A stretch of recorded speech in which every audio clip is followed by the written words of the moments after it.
Man, we are back with another one. Back So with another one. how you feeling, man? I'm feeling pretty good. I'm feeling pretty good. Yeah, can't complain. I had a pretty good week. Pretty good week of TV. So, I'm here to talk about it. How about you? How you feeling?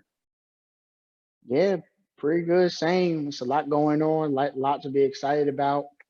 I mean, Hmm. first things first, the Moon Knight trailer finally came out. This is It one that I've did. been excited about for a long time. It's a character that hasn't really got much shine outside the comics. So to see him finally in live action is hopefully is really good. So I'm excited. I mean, it looks really good. So, and based on the trailer, I don't think it's gonna disappoint because it's given us a lot in the trailer so far. Like so far with the two trailers that they released, they've given us they kind of given us a lot. So I'm really excited to see where this goes. Um, when it comes out in March. hmm And is Marvel actually gonna go dark this time? I mean, it looks I like hope it. so. The trailer was looking a little bloody. I saw a little bit of blood in the trailer, so I'm like, all right, all right, Marvel, stepping the game up. Yeah, I had first heard about the character Moon Knight probably 10 years ago. I was around middle school age. I think I remember just going through his Wikipedia because I liked his design, but I never really read comics. So I always look for people to be in cartoons, TV shows, movies, and I think he's been in cartoon. He's been in a few cartoons recently. Um, I think in Avengers Assemble, which is not very good, and Ultimate Spider-Man. So I haven't seen his appearances in those, but he I was. Now go oh, ahead. keep going. He was Um, in the game Ultimate Alliance and Spider-Man Web of Shadows, if I remember correctly. So that was yeah, really that I was was about to like bring that most up. people. Yeah,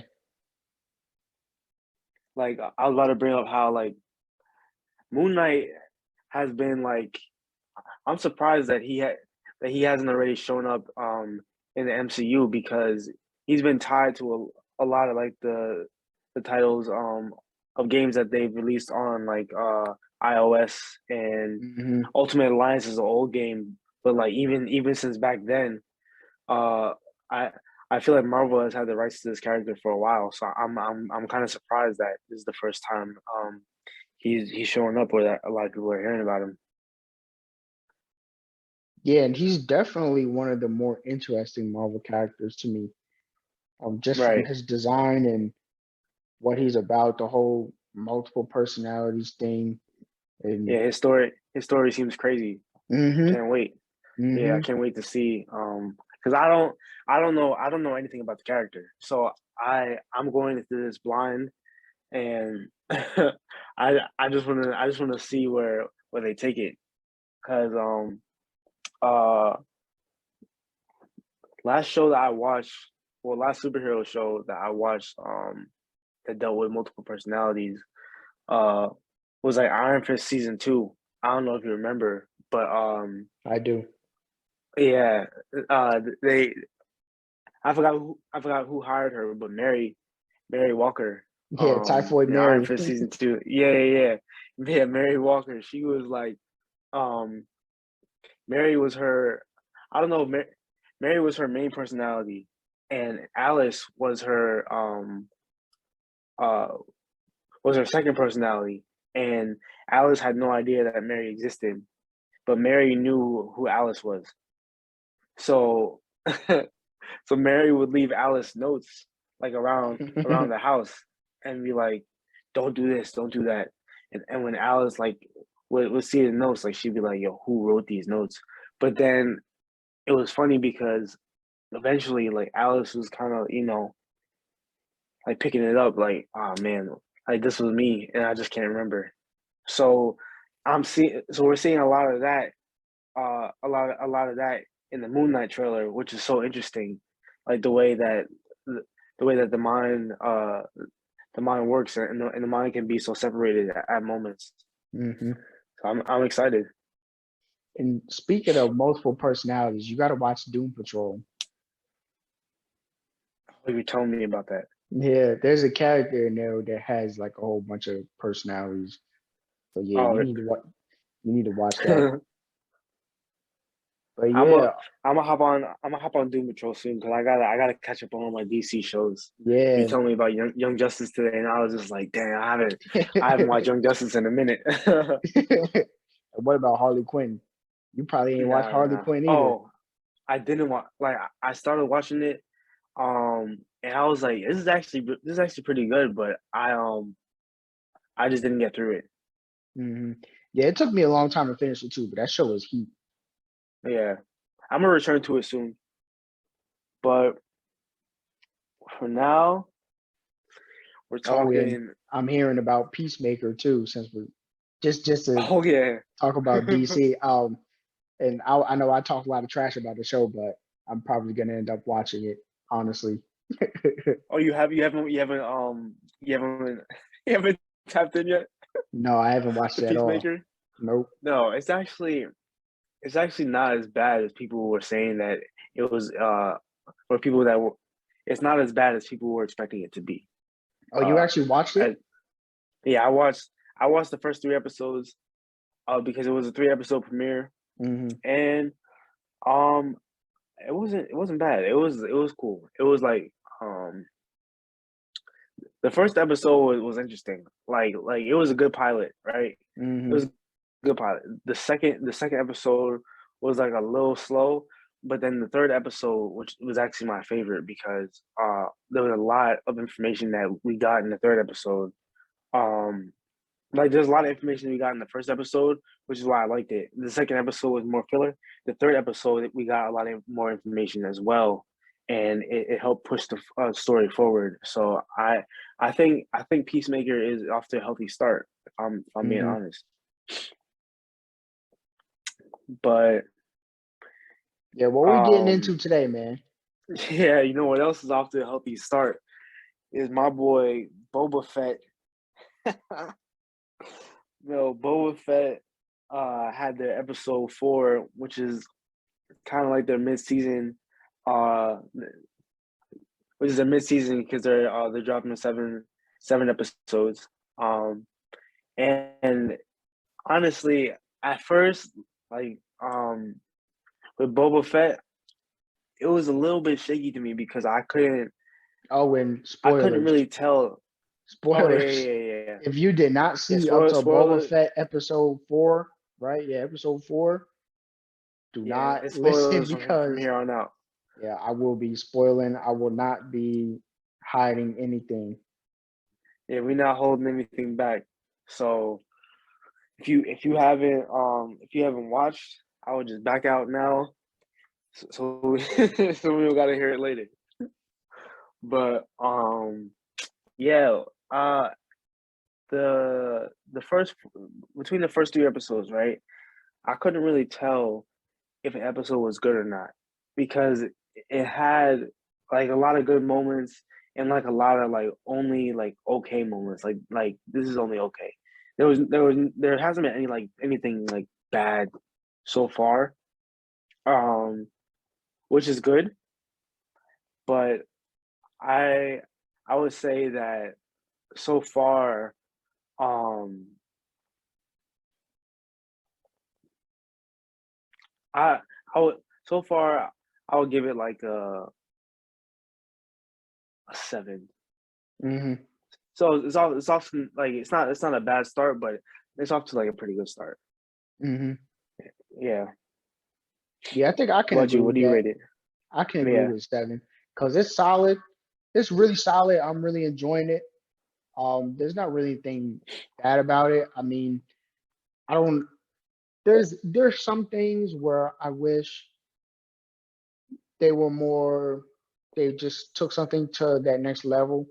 And we Right. could get into it, but overall, I'm really enjoying it. There's nothing that I could really say that's bad about it. It's really going deep into Boba Fett's story and his character. Hmm. So It has been about what I was expecting it to be so far. I mean, of course, it shows how he survived the Starlock, and what he was doing for those 5 years where he was, essentially away. And um, I don't know what people expected. I mean, I knew this wasn't going to be that action heavy, Hmm. and it was gonna be more about his character because there's not really a lot going on with his story at this point in time. I mean, um, you know, since Return of the Jedi and him falling into Sarlacc, he's basically been non-existent for those 5 years. And they wanted to bring him back in the Mandalorian and basically say, "Oh, well, he's alive." And um, so yeah, so then they had to explain what he was doing for 5 years. It So it was kind of weird because so I didn't actually like remember that the timeline was 5 years, right? mhm, So with all the flashbacks when he was in the back to tank, right? Uh, I couldn't really get a a grasp on how much time had passed since he escaped the Sarlacc pit mhm, to the moment that he got his gaffy stick. You know, mhm. I I couldn't really like it Well, didn't wait, seem like that. do you mean like when he was with the Tuscans and got the gaffy stick? Yeah, when he was with the Tuscans, I got the gaffy stick. Like I couldn't really tell how long that he was with them for Yes, yeah. At that point, it had been years. Yeah. because it's like uh he wasn't in the Starlight for years. That No, that he had to have wasn't. happened right away. Yeah, he got out really fast. Yeah, he got out like as soon as he was conscious again. Yeah. Um and the Tuscans must have picked him up after that. I don't know how long that he spent in captivity um by the Tuscans. Well, Mhm. captivity in air quotes because they were taking care of him. Yeah. But um I I just I just kind of feel like the the timeline uh the timeline and like them showing how long it's been between uh or at least how many years it's been. I kind of don't feel like the story has been doing that good of a job because there's like no like significant change within like his body and then it's only until episode 4 when he meets Fennec that she says you need to get in the back to tank because like Mhm. you don't look well. You know what I mean? Well, yeah. Well, yeah. Because I was gonna say because you said that you could tell like when they're showing the present day, and then Hmm. they show when he's with the Tuscans, he still looks kind of messed up. Right, right. You can And see the then burns. like when they bounce back to the present day, you could see he's like basically healed. And then, of course, at the end of episode 4, we see, oh, he's fully healed, and I guess he's gonna be at full strength. Because that was another thing too. People were saying that he's like weak or something, and yeah, I think Yeah, he was still healing from the Sarlacc, that so he wasn't at full strength, and that's right, right, why right. he didn't really take over in that one fight in the middle of the town Yeah. because Oh, that makes sense. That makes like he sense. still wasn't at full strength. But yeah, I Because the wasn't two, really I wasn't really confused by the timeline thing, but I mean, I'm one of those people like I just noticed every little thing, like when they showed the stormtrooper heads on the sticks. yeah, Yeah, because they showed that in the Mandalorian right. before too. So that's how you know like this is after the Empire. The Empire is dead, and there's no stormtroopers around. So that's just how they're showing that time has passed. So once they showed that in Boba Fett too, it's like okay, well this is around that time as well. Same time as Mando, yeah. Hmm.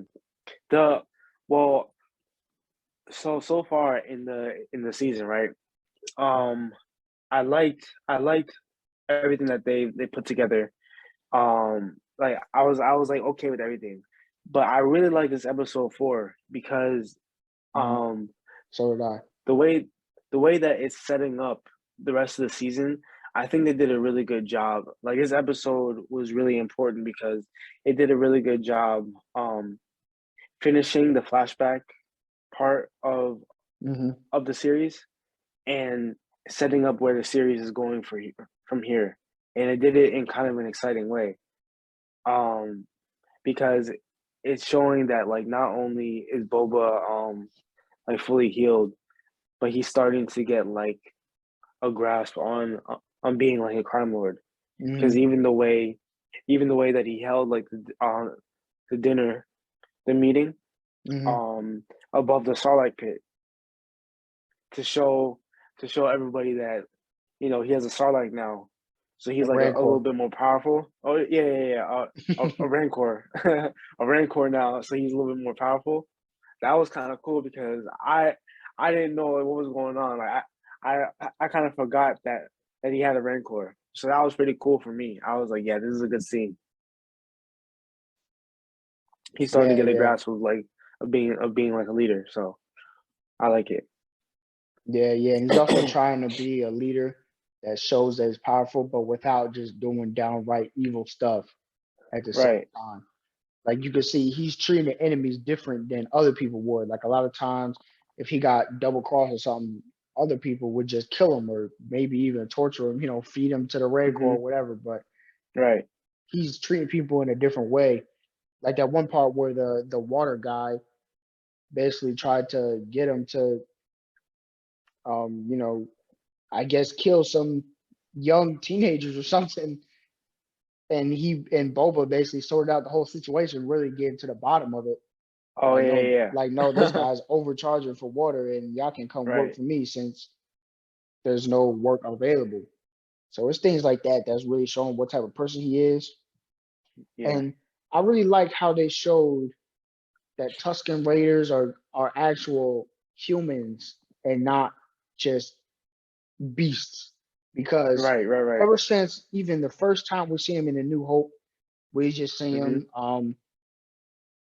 swinging that stick in the air and making noises, and it's kind of just like, okay, well, these are basically like animals, And then Right. in the prequels, the whole line about Anakin says he slaughtered them like animals because they're animals. We don't really see them, so we just see the Tuskens take Anakin's mom and kill her, and Hmm. then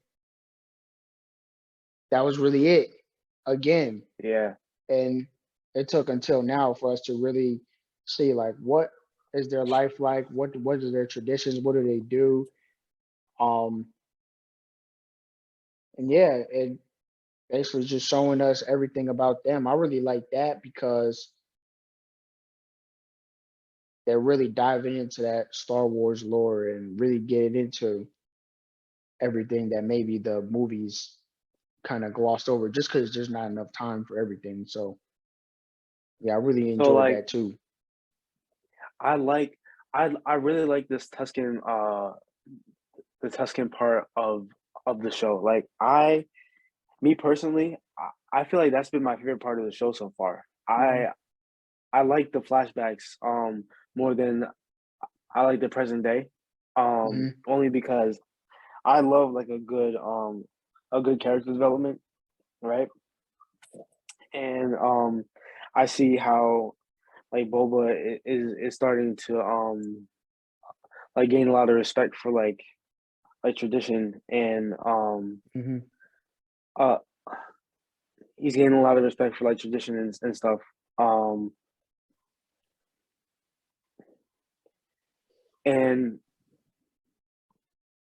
he also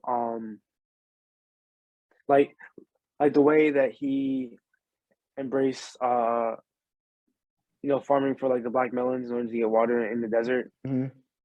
right? And then the way that he's been like um when they captured the train and he was like, we're gonna give each one of you like a black melon for your Hmm. water, and then you can walk back in in single file, because that's how they say that the Tuscans travel, so you can't you can't see them. You can't tell how Hmm. many numbers they are. Yeah. Yeah. And then how in this episode when he saved Fennec, he also told her that like the black melon, like it takes some getting used to, but after a while you start to crave it. You know what I mean? Yeah. And then like Boba, like you really see like the evolution of him. And yeah, it's kind of cool because I it's like now it's a combination of both his life as a Tuscan and his life as Hmm. a bounty hunter. And like it makes sense now because the the robes that he wears underneath his armor are black, and it's because it's the Tuscan robes that Hmm. he got from being with them. Right. Yeah, I like that too. How he incorporated the Tuscan Rovers with his Mandalorian armor. Because Hmm. and like before his old suit, like with the gray was like a traditional Mandalorian like suit, like the clothes part. Yeah, Like if you look at all the Mandalorians, like from Clone Wars and everyone else, his suit was like basically the same. I mean, there were some small differences, but yeah, it's basically the same. So, do you like yeah. the old suit or the new suit? To be honest, I like the black. I I Hmm. like the black underneath the green and red. I feel like is I feel like it's a lot cleaner. It's a lot cleaner than the gray. Hmm. And uh, I think another reason why is because I feel like with the, the gray fit like a bit more loose on him, Hmm. and like the black with the black, like even if it is loose, like you can't see it as much. Yeah, So yeah, it kind of fills out and it looks better. Looks better that way. yeah. Not yet. Definitely. I don't really know which one I like better. I kind of just like both. There's some things that I like on both. I don't remember if this is confirmed or not, but on his old suit, I think he had a Wookiee braid around his arm. So Yeah, he he did. obviously doesn't wear that anymore. Yeah. So he had the Wookiee braid and then he had that little cape thing. I like The that. cape, right? Yeah, I like Yeah, that cape. And but yeah, but the black, he has the comma skirt. I like that too. It's yeah. like the He does. little thing that like hangs behind his legs. I like that too. Hmm. And that's also a Mandalorian thing. So he's still, really blending those two cultures. And you know what Yeah, else I like too? I like how they show flashbacks of Camino. Cause like it was sad too seeing Camino, well, the one city on Camino get blown up in the Bad Batch, and then it was like, right. damn, like that was really like we spent a lot of time there in Star Wars, and now it's all Hmm. gone. But now they're still flashing back to Camino, so I think that's kind of funny. But yeah, when it comes to old suit, new suit, I can't really pick. I think they did a good job with designing both. I like how they put like the brown straps and stuff. I think it really fits Tatooine and Boba's character and how he's basically a gunslinger, and it reminds me of cowboys and westerns. So I like that too. Right. I was about to ask you. I think I think like a while ago. You like Mando suit better, or you like Boba Fett suit better? Ooh, see, I think I'm gonna have to go with Boba's just because that's the one that started it all, man. Like we Right, wouldn't right, have we okay, wouldn't have no Mando suit if it wasn't for Boba. right. But you The know thing what I about was thinking too? Okay, remember what? when the Mandalorian first started, right? Uh-huh. Like before he got all the Beskar, I kind of Yeah. missed that suit. That suit was tough. Before he got all the Beskar. Yeah, like the first one when he was kind of had like that ragtag armor that didn't match. Oh, okay, okay, yeah, yeah, I yeah. kind of Uh-huh. missed that suit. That suit was tough. Yeah, yeah, yeah. It was. I know exactly what you mean. Like it was tough. Like that really fit the Western thing too to me because it was just kind of cobbled together. The pieces weren't all the same, but the upgraded one does look really good. You gotta admit though, the upgraded Yeah. one is like perfect. But I think if I The had to pick one, I'm gonna have to go with Boba's because Boba got some cool stuff on it though. It's little things on Boba's, like how he has. I like well in the new one now. I like how he has like the bullet belt, and I like how he always had the like those pipes on the one arm. I think it's for the flamethrower. Like yeah. you know what I'm talking about. So hmm it's little things like that that make me like Boba's better. And So Boba has a rangefinder too, which I like that. oh yeah, he does. Um the thing about the Mandalorian suit, right, is that I think it offers a lot more protection than Boba's does. It does. Like yeah, it offers like Boba's is still Beskar, but like the, He doesn't have leg the man pieces. yeah, he doesn't have leg pieces, yeah. And is his jetpack Beskar too? Because I know Who Mando's is. Din Djarin's or Boba's? Boba's. I think it is because that survived too. I think it's the same jetpack he has. Okay. Yeah, it is the same Yeah. jetpack. The only thing about I think I like even though like Boba's helmet is like iconic, I like um I like Mando's I like Mando's visor better. hmm Yeah. But yeah, I do agree that uh Boba's armor is definitely cooler than Mando's. But Mando's is just like it's just like super clean Yeah, it's and it just so offers more clean. protection. Yeah. Yeah, Um Boba has like it's just so much little things. Like I like the orange shoulders and the logos on them. You know, mhm, it's like it's things like that. And then even the old one, like with the Wookiee braid and the cape. It's just so many yeah. little things that make me like Boba's better. The the one thing that I miss about the Mandalorian is that I miss the gun that he had. The first rifle Yeah, that he his had. rifle, right? Yeah, he needs to get Yeah. that back. I feel like it didn't it blow up when they blew up his ship? I think so because he didn't have it after a while. Something happened to it. Something happened Yeah, to it. I think I think he lost it like after the ship his ship exploded. Yeah, that rifle was hard. Yeah, it But was. yeah, that rifle was hard. But like I'm liking how like this new Disney Star Wars is making all like the bounty hunters and like that side of like the Star Wars universe look cooler. Right, right. Like It was such a like an overlooked and underused part of Star Wars for the longest. right, right. Um because like the bounty like all right, so when um when the Clone Wars came out, right? And Mhm. like bounty hunters were introduced to me or like not introduced but like I finally got like a grasp of like what a bounty hunter actually was. I was like, yo, bounty hunters are low key cooler than Jedi Honestly. because because they don't have the force, but they still gotta find ways to like survive and stuff like hmm that. And plus like the tech, like all the tech that they got is cool. Like this is cool hmm tech. Like I remember there was one episode of the Clone Wars. I forget what season it was, but it was the first time that we're introduced to uh shoot, what's his name? Cad Bane, Oh yeah, yeah. right? Cad Bane is And tough. Cad Bane is tough, right?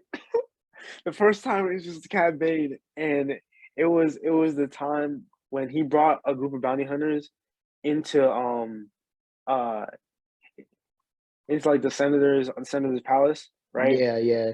And he held them he held them all hostage, and Yo, he was Anakin giving was in them there, but Jedi hell.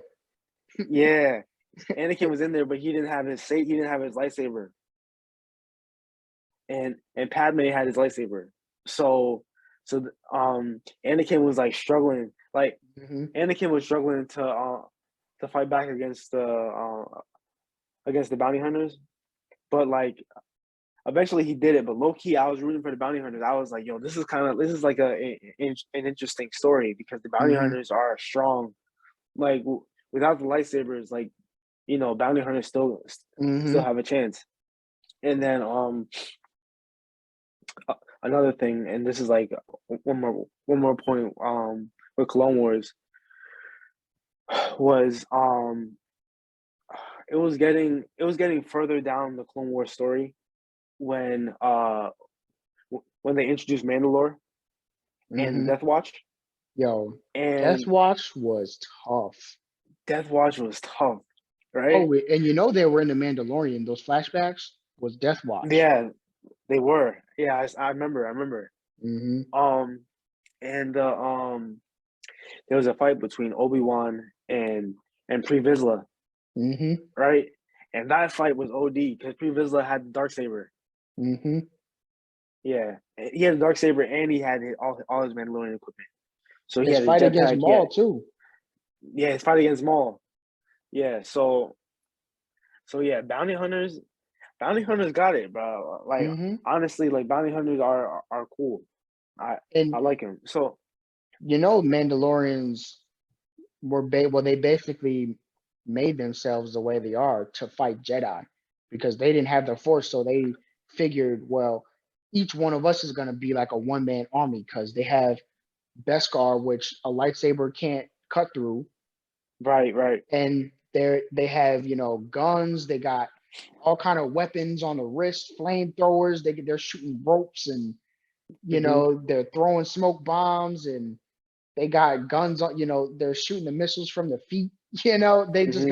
they Yeah, got weapons all over the place on the body, and they got a jetpack, so they can kind of you know make themselves equal to a force user because a force user can jump high and move fast and do all those things. But if you got a jetpack, now you can kind of do the same thing. You can fly around, create distance from your between yourself and your opponent, and that kind of right. thing.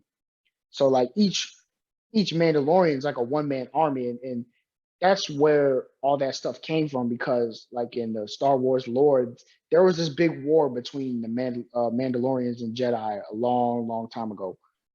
So Right. like it's really And that's interesting when why you Mandalorians are so feared. yeah, like it's really interesting when you start thinking about it like that. Like yeah, these guys are something serious because they can really survive. And it's the same thing too. Like in the movies, yeah, we see Django get killed by Mace Windu, but Mace Right. Windu was one of the top two most powerful Jedi at the time. Yeah, It he was was. him Yeah. and Yoda that was the number. Nobody was touching them. So if it Right. was anybody else, Django Fett was probably gonna win. I mean, because he was the number one bounty hunter in the galaxy at that time. So He was. yeah. He had all the tools. He had all the tools. That's why. That's why Mandalorians are so feared. And like I didn't realize it until watching Clone Wars and then watching like getting those episodes with like the Death Watch and everything. Hmm. Because in the Clone Wars, you low key see Boba grow up, which is Hmm. which is an important part of the story. Which is why I like the Book of Boba Fett so much, and I enjoy his story. Because you don't really get that in the live action. Hmm. And You only get since you brought that up, I got to bring this up because someone that I seen online, I can't remember who, made a great point that Boba Fett is constantly looking for a family. That's why, ever since, because you got to think about how he grew up. Okay, Boba Fett is a clone of Jango Fett, right? So hmm he basically grew up with him as his father because he's an right, unaltered clone. He's not like the soldier clones that had accelerated aging. So he's just a normal human, but he's a clone of Boba Fett.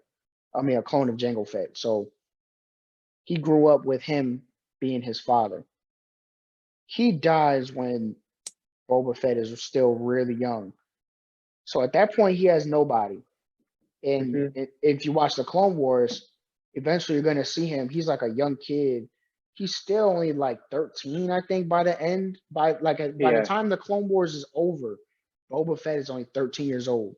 So he's like a young kid. He's like 12 years old, and he's already leading a gang of bounty hunters. He's got R. Singh, Bosk, and a few other people. He's leading a gang of adults, right? But part of that is I. because he's constantly looking for a family and somewhere to be accepted. And then Mhm. throughout the show, um, some of them, that time period, some of them die. Like I think Aura Singh dies some point in the Clone War time. I don't remember if it was in the show or not. But I don't remember it either. Yeah.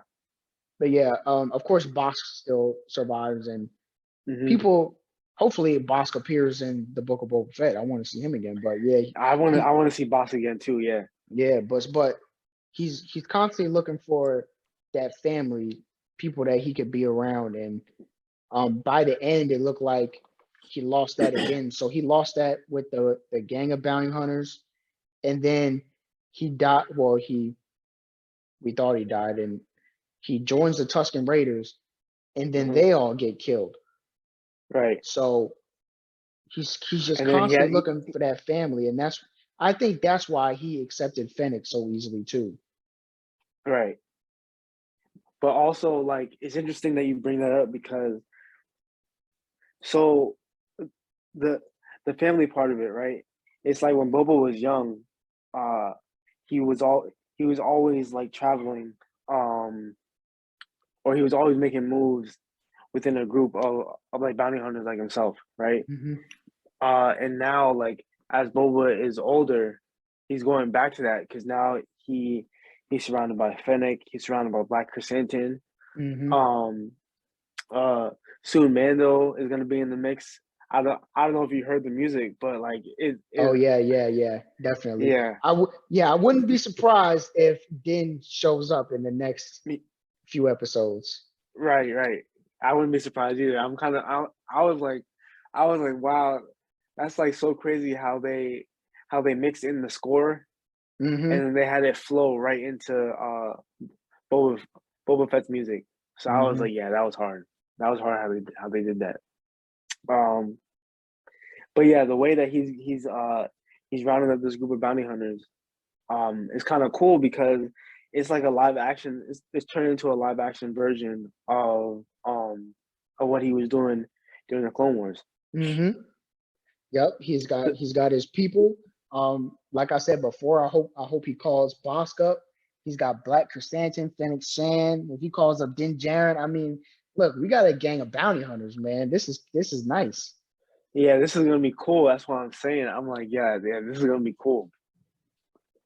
And it's also Um, nice to see other Wookiees too, because we always see Chewie, and I mhm. like Chewie, but sometimes It's you really got to cool. show someone else. Like what's the like the chieftain's name? Tarple, right? That they always show. Uh, He's another one yeah, that's yeah, yeah. cool too. Uh But huh. it's like we always see Chewbacca, and it's cool that we see it in another Wookiee who's not even really good. He's like vicious, and Yeah. oh, and that fight scene too, where he tore off the Trandoshan's arm. That was funny. Yeah, But that the was reason funny. why they did that is because for those of you that don't know, Trandoshans are like lizard people, so their limbs grow back, and they even if they lose all four limbs, like as long as they're not dead, their limbs are going to grow back. And Yeah. the reason why he was automatically he just saw Trandoshans and wanted to fight him is because Trandoshans and Wookiees have like an eternal beef because Trandoshans they hunt Wookiees for sport, and you probably remember from the Clone Wars where there was a Yeah. whole arc about the Trandoshans hunting for sport. So, of course, if you're a Wookiee and you see a Trandoshan, I mean, you better fight him, Mm-hmm. So that was really cool to me too that they were acknowledging that part of Star Wars. And it just goes to show you that the people that are in charge of this actually like Star Wars and know Yeah. about it, and they're actually using information that we have already to their advantage. And it's just I it's was just it's just credit to Dave Filoni and John Favreau. I was just about to say that because I was gonna say that like the Clone Wars, right? Hmm. Is like turning out to be more important of a show than I originally thought because it actually covers a lot. Yeah, it does. And so The is Clone Wars Rebels, continuity wise. right, right. Rebels, yeah, Rebels is forming like kind of like a bridge between the Clone Wars and like the Mandalorian story, Hmm. Mandalorian timeline. But yeah, the Clone Wars is proven to be a lot more important because it's like it's filling in a lot of the gaps. Clone Wars filled in a lot of gaps, Hmm. definitely. Um, and yeah, like Clone Wars covers Boba's story, it covers Ahsoka's story. Um, So many people. Bo-Katan. I mean, yeah, the whole Darksaber thing started there and carried over to right, Rebels, and then is brought back in the Mandalorian. So yeah. there it is really It's making do everything important and cohesive because that's one thing that is I don't want to say it's bad, but if they release a show and there's really no reason to watch it, no one is gonna watch it. You know what I'm saying? right, So the right. fact that they're even using plot points from old stuff is really good because it makes you realize this is a huge world and everything that has been released in the past matters. You know what? I think the fact that you said that, it just like clicked in my head because now it makes so much sense why Omega was part of the Bad Batch Well, yeah, because she it's like was the other unaltered clone, you know. right and That's like because that's why her name is Omega. Boba Fett's name was Alpha. right and it's kind of funny because now like I completely forgot about Omega. So Hmm. what if what if she pops up in the show? You think that's possible? Yeah, people were saying that. I would like to see it. I would just want to wonder what she would look like as a grown female version of the Fets. Right. Yeah, That's that would be crazy. interesting if they could meet. I wonder how Boba will react to knowing he has a sister out there. Because I don't even know if Yeah. he knows she exists. Yeah, I don't think he knows she exists either. I think I, I don't even know if Django knew she existed because Yeah, yeah. She in was real Attack of the secretive. Clones, yeah, because in Attack of the Clones, Django said when he was talking to Obi-Wan, he told Obi-Wan that the clones were uh an exact copy of himself, and then he he asked the people to create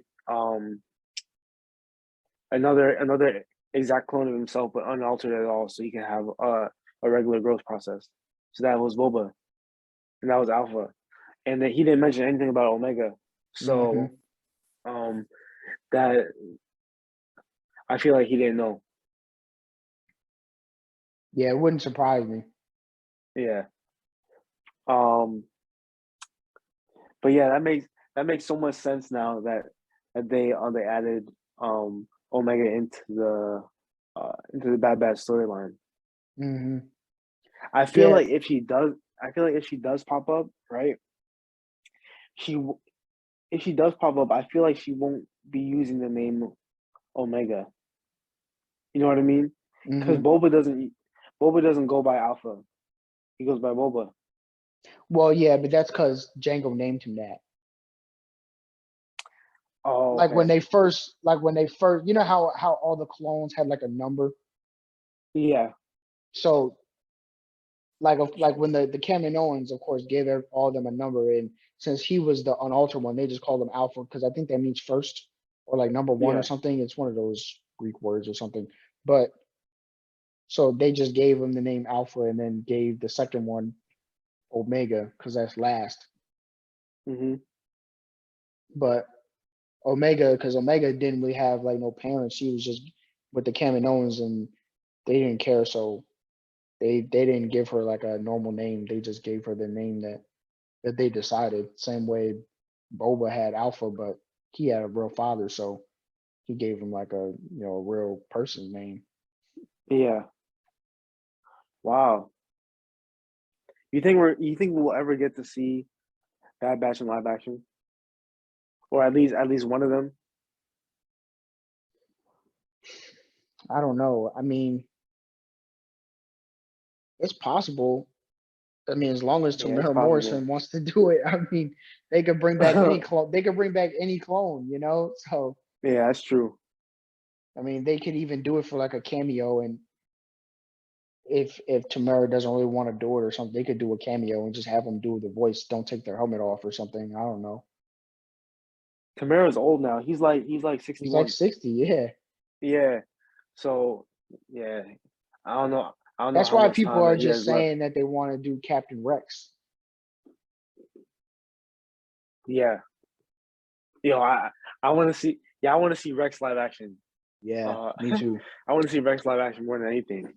Cause because the Clone Wars made Rex so cool. Yo, Rex might be my favorite character in all of Star Wars, honestly. Right. Clone Wars made Rex so cool, and yeah, Rex had a story arc and like throughout Clone Wars too, and it it continued all the way through season 7 because he was one of the last ones on screen with Ahsoka. Hmm. So so honestly, the way that they're connecting everything, it's like loose connections. That's what I like about Star Wars. Like it's all loose connections, but like it makes sense. Hmm. You know what I mean? Yeah. And so what what haven't you gotten from the show so far that you want to get from the Book of Boba Fett? Oh man. Because he just has so much story. Like this Right. character by himself has so much story and like so many gaps that have been untold. So like Right. what do you want to see? Okay, so have you seen all those unfinished Clone Wars reels? Like where there's the animation, but it's unfinished? Um A lot of no, them I haven't seen are him. on YouTube. Okay, so in there, and there's some really important stuff in there too that because the Clone Wars is still basically unfinished. They had a lot more story arcs planned, but Yeah, because they got canceled, they just weren't able to do it all. And one of those right. things is an arc where there's a showdown between Boba Fett and Cad Bane, and they were gonna basically show that moment where Boba Fett became number one bounty hunter because during the Clone Wars time, it was Cad Bane that was number one bounty hunter. Because remember, Boba Fett Yeah. was still like a little kid. So this is how they were gonna show Boba become like this is like one of the baddest people ever because he was only 13 years old and he took out Cad Bane in a duel. Like What? at the end of the Clone Wars. Yeah, they had like an old school Western, like pistol duel where they pull the pistol out and shoot him fast. Uh-huh. Like how they did in the Bad Batch with Hunter and Cad Bane, but Hunter lost. Oh, Like that was they a great scene. yeah, so look it up. The unfinished Boba Fett versus Cad Bane. They did that with Boba Fett. But they just couldn't. They didn't finish it, so it never got released. And yeah, Boba Fett shot Cad Bane in the head, and that's why. See, in the Bad Batch, there's like there's a part where Cad Bane doesn't have his hat on, and he has this like Yeah. metal plate on his head. So there are people saying like, oh, is that from when he got shot in the head by Boba Fett? Oh, And he wow. somehow survived. I mean, I don't know. So that yeah, people were saying that Cad Bane had this plate on his head because, and that's what was so crazy about Cad Bane even appearing in the Bad Batch because people thought that canonically he was dead from getting shot by Boba. Because those unfinished Clone Wars reels are the people like in charge of Star Wars projects have been Yeah. basically acting as if they happened for real. So people were like, okay, is this canon? So people thought that Cad Bane was dead. But I think it's smart that they brought him back because he's such a cool character. Why would you waste him like that? Oh, that's crazy. But What if yeah, we get that's Cad Bane in this right. Exactly. That show? would be dope. That would be dope. Like, so yeah, that was Cause that, but that was like Boba's really becoming the Boba Fett that we know moment. Like, okay, and he was only 13 years old, so that's how good he was. They were really making that point. Like, yeah, Boba ain't nothing to mess with. that's kind of crazy. Cause like Cad Bane, like you never see him without his hat, right? Hmm. But then his his hat has changed like throughout the years. Like sometimes he has a different hat Hmm. on. Hmm. And in Bad Batch, he was wearing a different hat because I guess I had to fit his new head. And he did have the metal plates in the back. Yeah, I remember peeping that now. Wow. But yeah. in that same episode, he did also like Fennec did also like win that fight between Cad Bane and him and Yeah, her. yeah. So I don't Hey, know. they Cad got Bane they might be got to falling make off. yeah, yeah. They got to make Fennec look good though too. That's true. Wait, so do you think was that when does Bad Batch take place? Was that after It's like right after the Clone Wars, because remember the first episode was Order 66. yeah. So it's still like 19 years before A New Hope, but it's like right after the Clone Wars. Wait, so Fennec already in the show, like, Fennec already knows who Omega is. Yeah, that's interesting that you bring that up. But does Fennec know Wow. that Omega's a clone though? I mean, she was working for the Kaminoans, like the Kaminoans hired her. Oh yeah, yeah, yeah. That's true. Yeah, Uh yeah. Wow. So what if Omega died? That would be no, messed Omega, up. yeah. I don't think Omega died. Um, That would but be messed up. that's kind of crazy because then it's like, what if Fennec puts pieces together? I mean, I don't even know. Yeah, there's a lot of This is like a places this lot. show could go. Yeah, like the bounty hunter stories were like so much more interesting because with the Jedi, like the way the Order worked, they couldn't really interfere much, right? Hmm. So that's why Ahsoka's story is more interesting than um like a lot of the other Jedi because Ahsoka Ahsoka left the Order, right? Yeah, yeah. Like once she left, she really became her own person. Right. Ahsoka left the Order, became her own person, but she still wielded the Force. So yeah, Right? And one it's could kind argue of that Ahsoka was the only true Jedi. She was like Qui-Gon, right just following the because Force and quiet. not really getting wrapped up in politics. And this is kind of off topic, but that's the reason why the Jedi got killed in the first place. I could do a whole podcast just talking about that, but you get the point. Because of the politics. Yeah, I know Yeah, exactly what you mean. it's just like the reason why the Jedi got killed. But yeah, so Qui-Gon was speaking of, cool. I remember yeah, like I was watching the Phantom Menace the other day because I was trying to brush up on my Star Wars, and I was like, yo, Qui-Gon was cooler than I remember. And then he yeah, also had a few moments in the Clone Wars where he popped up again as yeah, the spirit. yeah. And we talked about a lot of Clone Wars today. We pretty much said everything to say about Boba Fett. It's solid, it's good.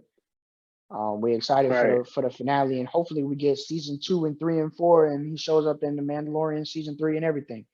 So right. yeah, and speaking of Clone Wars, it was a huge deal.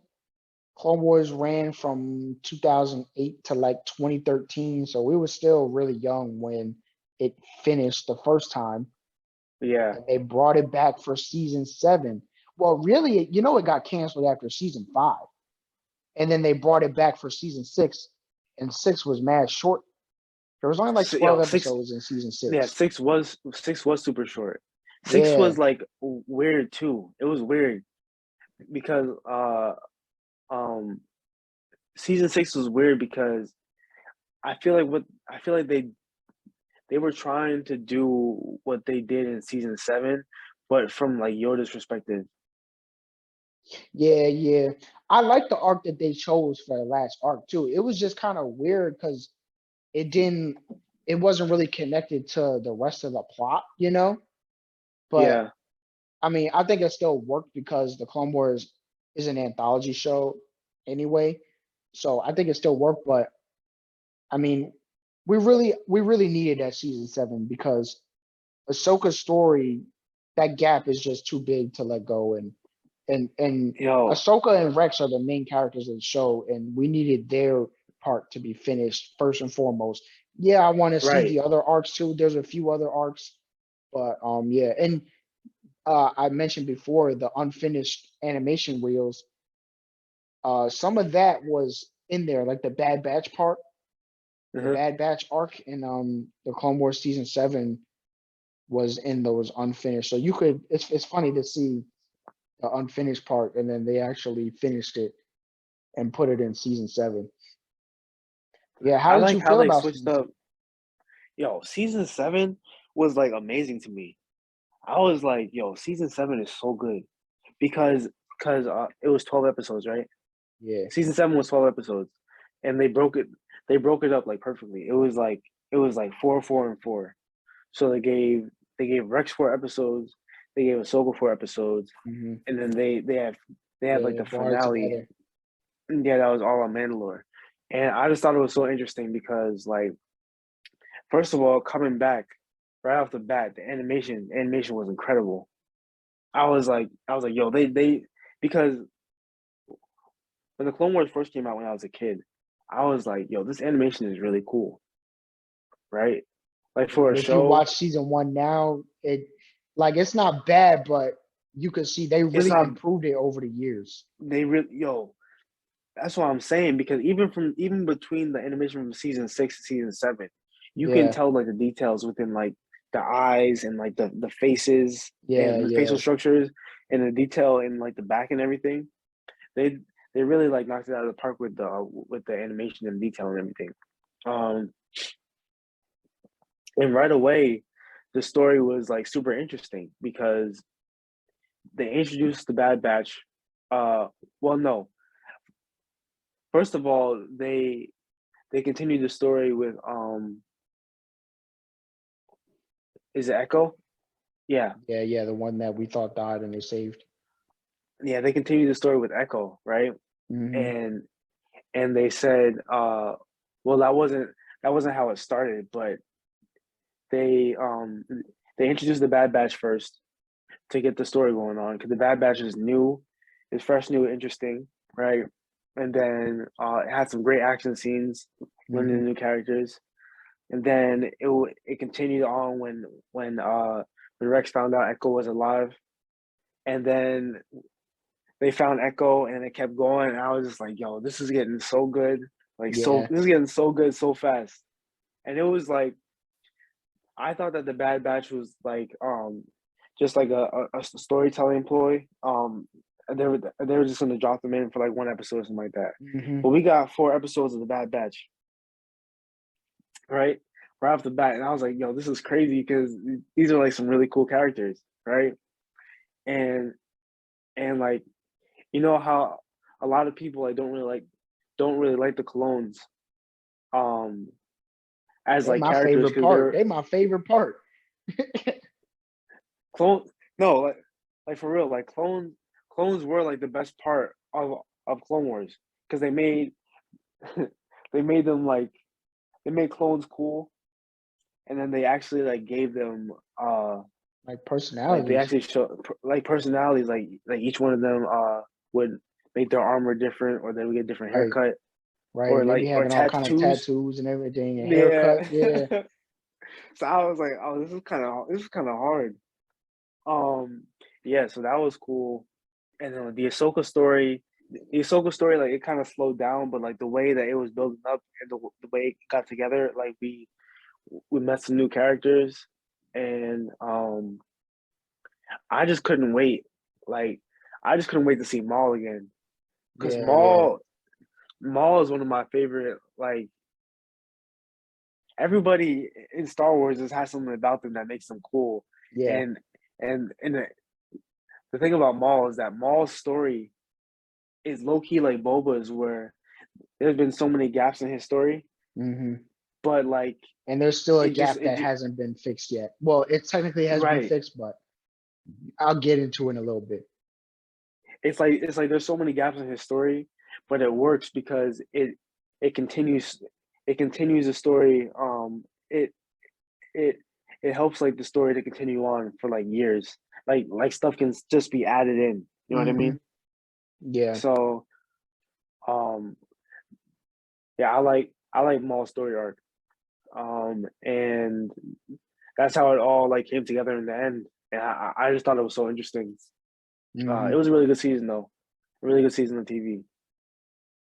Oh, and before I get into season 7, I forgot to mention that I liked how the last arc of season 6 showed how you become a force ghost. Right, right. With Qui-Gon. Yeah, yeah. Like I thought that was really cool. And but yeah, season 7, I understand why they did what they did, like you said. They have 4 episodes about Rex and then 4 about Ahsoka, and then they brought them together in the Siege of Mandalore. But I mean, this isn't really a bad thing. I mean, I just wanted more. You feel me? Like, cause I know about the unfinished arcs that they didn't release.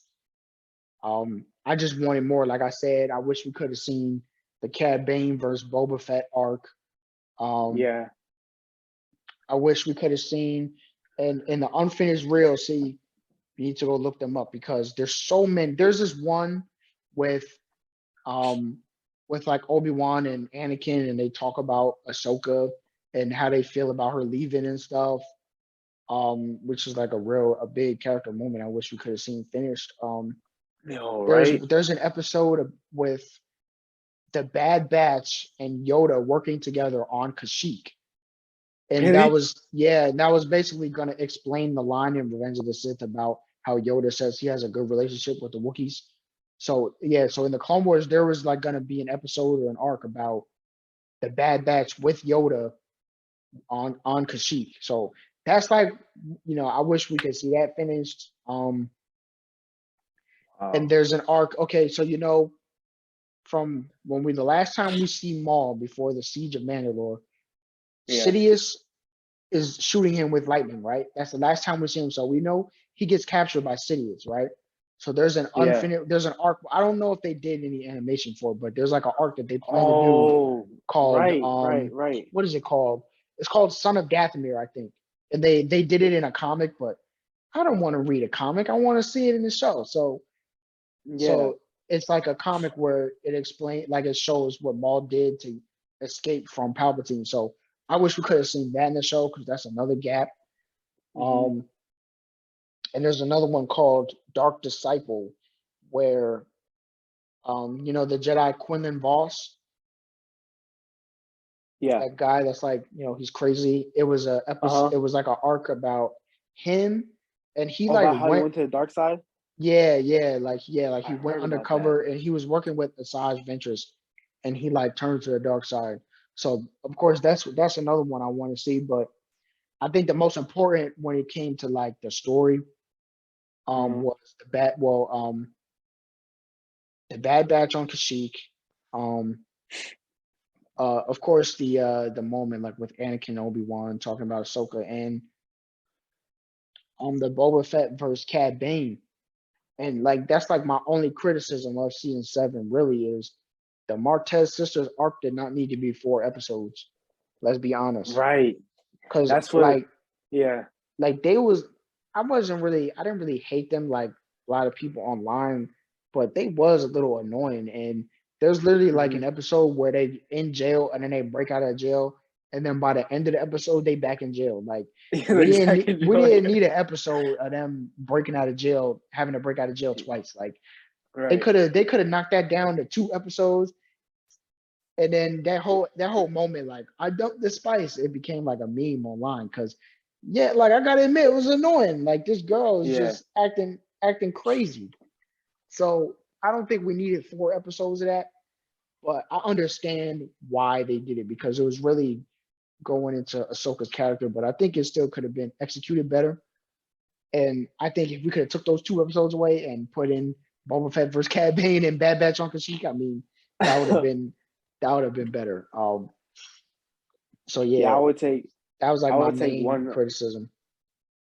I would take one more episode of the Bad Batch over Yeah, Marquez sisters. yeah, and of Yeah, course I want to see the Boba Fett showdown because that was and see yeah, in there too was like the first time that he put on the armor. I think because remember in the Clone right. Wars I think he was still too small really too. I mean, so at So that that point was he like had gotten a little taller and he was able to put the armor on.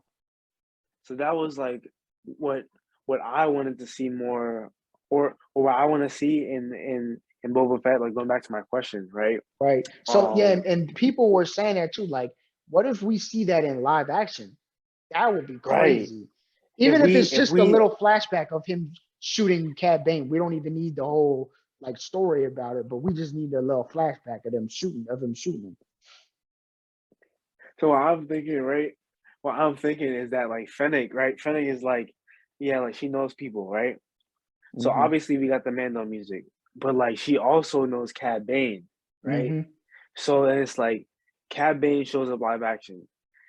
Then we get the flashback between Boba and Cad Bane Yeah, when he shot him. when they had their showdown, like real Yeah. quick.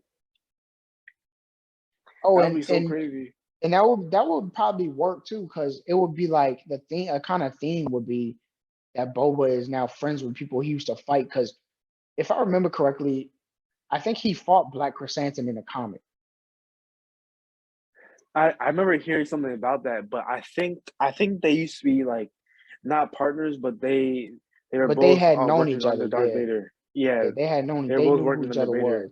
So yeah, so that could be like a Uh, theme. Like he's bringing together all kind of people. I mean, that is kind of a theme already.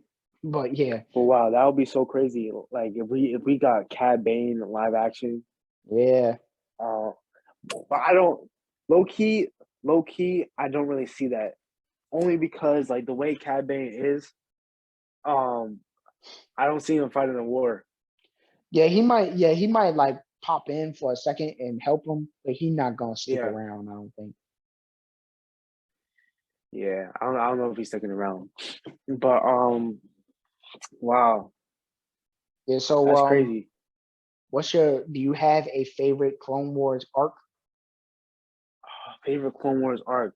I was just thinking about this. Um, favorite Clone Wars arc.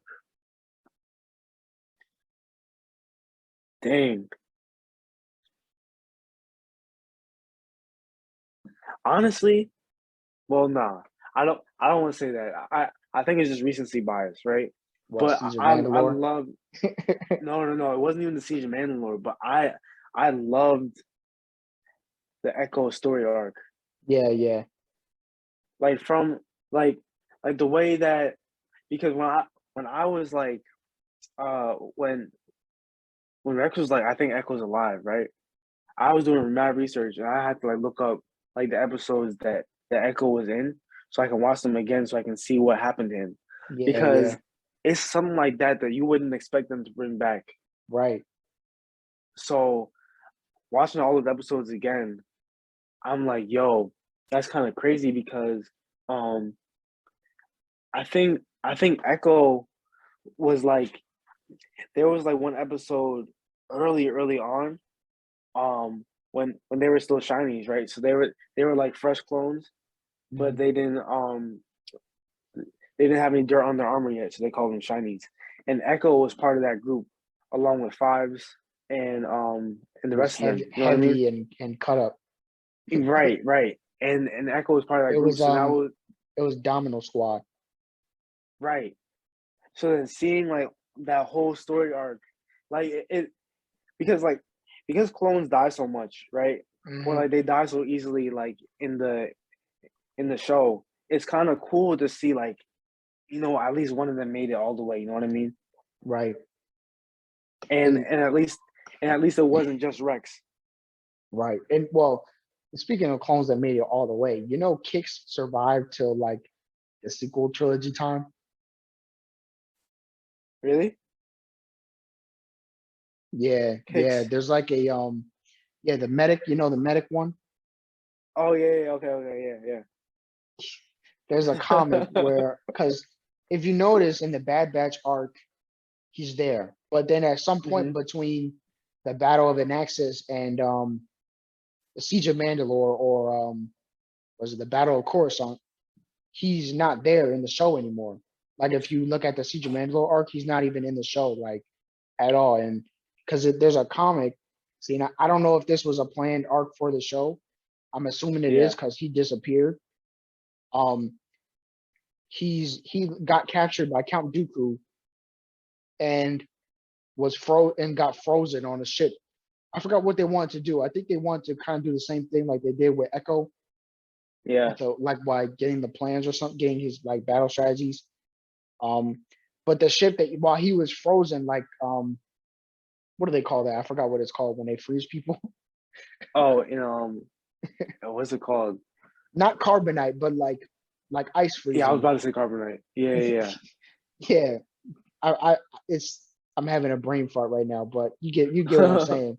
So he's frozen in a ship, and the ship gets blown up like during the Battle of Coruscant, and it like lands somewhere or something, and he doesn't get like frozen until like 40 years later or something. So like basically every clone is dead, but he's the last one, and he's still Wow. young.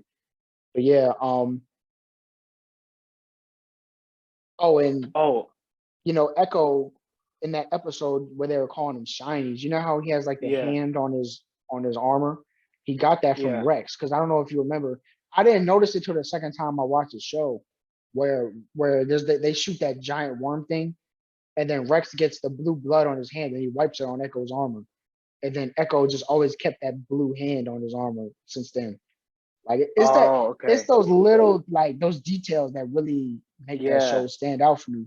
Like you probably wouldn't even notice if you're not paying attention, because I didn't notice the first time either that I saw the show. But then I hmm watched it again and I was like, wait a minute, Rex just put his hand on his armor, and then he just always kept that blue handprint on his armor till Yeah. the end. So yeah, I This always thought that was show, cool. this show, like kept like a lot of these details were so important. Yeah. Um. But one thing I was gonna say, right, is that like you said, an interesting story arc, and then it kind of has a lot that like branches out to it. But like what reminded me was last episode of Boba Fett when Danny Trejo, the Oh Rancor yeah, trainer, yeah, yeah, yeah, was like yeah. the witches That of was Dathomir, cool. That was cool. right? Yeah, And yeah. I was like, Yep. It makes you remember the Night what? Sisters arc. The Night Sisters, because I was like, yo, it's so cool how everybody in Star Wars has their thing, right? And like they explain the Night Sisters as like they are force wielders, but they don't wield lightsabers, Hmm. right? And you, you saw them a few times in the Clone Wars, and then isn't that where Omega got her crossbow from? I think Because they went to so. Dathomir, I think. I think they Yeah, went that to was Dathomir, and that then was the type of crossbow that they was using though. Did they right. go to Dathomir? I don't remember. You don't But remember that kind of crossbow, like they were using those laser bow and arrows, if I remember correctly, in the those show. laser bow and arrows? Yeah. Yeah. So like the witches of Dathomir and like Mother Talzin, right? So one of my favorite story arcs in Star Wars, it also has to do with Maul, right? Uh, but it was like the second time we saw Maul, right? And what happened was, uh, wait, was it Maul or was it Ventress? Because like the Night Sisters, like Maul has connections to them, and so does Ventress, right? Well, yeah, because Maul's a Um, Night Brother. He's also from yeah. Dathomir. Uh, but then when all right, so one of my favorite stories is when they came up with uh oh yeah, it was Ventress. Ventress went to the Night Brothers and she wanted to see the To get strongest of the Savage. bunch, Yeah. Savage Opress. Yeah, that was a cool story arc Yeah. because Mother Townsend, like she's pretty strong, right? So she was able to create uh a force wielder pretty much because Savage Opress didn't have he wasn't wielding the force at first, Right. and then Mother Talzin gave that to him, and then turned him into a Sith, and he was like he was super strong too. So seeing all of that like that was cool, and then the way that that continued because Maul was trying to have his own Maul Maul was trying to have a Sith, Maul was trying to become a Sith Lord with his apprentice. Right. Right. And you know what So arc was cool too? Well, I like that arc, and then I like the actual Night Sisters arc when they tried to kill Dooku. That scene when they attacked him when he was sleeping was oh fire. yeah, And then the part yo when Grievous attacked the Night Sisters when he went to Dathomir with the army, that part yeah. was fire too. That was crazy. Yo, that's crazy that you brought that up because that whole thing with Dooku was like it was sick because like they had like it was like voodoo. Yeah, Remember that? they did They had magic like a on him. voodoo doll. Hmm. Yeah, they had a voodoo doll, and they were doing voodoo. Wow, that was so crazy. Everybody in Star Wars has their own thing, but it's cool. Right. And Yeah. one another thing I like in the show in general was how they was showing Anakin's dark moments. Like in the and it really came like at the end during the Bad Batch arc when he was when that one general, the spider guy, I forgot his name, but he was like, "You won't kill me," and Anakin just straight up stabbed him. Oh yeah, yeah, yeah. I remember Like that. it was And then parts like that that really like made the show for me. Like you could there was just some moments you could really see that darkness coming out right. all throughout the show. Like like that when he went to go speak for Ahsoka when she was on trial, just the look on his Hmm. face was like, damn, like you could tell. And that part, see, and this was another great arc when Obi-Wan went undercover as that bounty hunter. And speaking of bounty Yo, hunters, they're all those bounty right? hunters were cool as hell too. Yo, And what's his and name? yeah, and Uh Anakin was mad that they didn't tell him. He was all like, freaking out. I was just like, yo, the dark Yo, side is that coming. was a good story because like what was his name?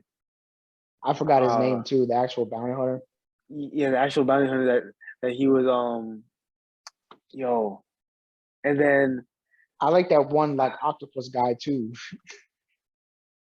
yo, they were like mad cool bounty hunters. Like it was the one Yeah. guy with the hat. There's one Yeah, guy with the hat. yeah. That guy that was It surfing was on his hat. yeah, it was the one leader. I forgot his name. I forgot his name, but he was cool.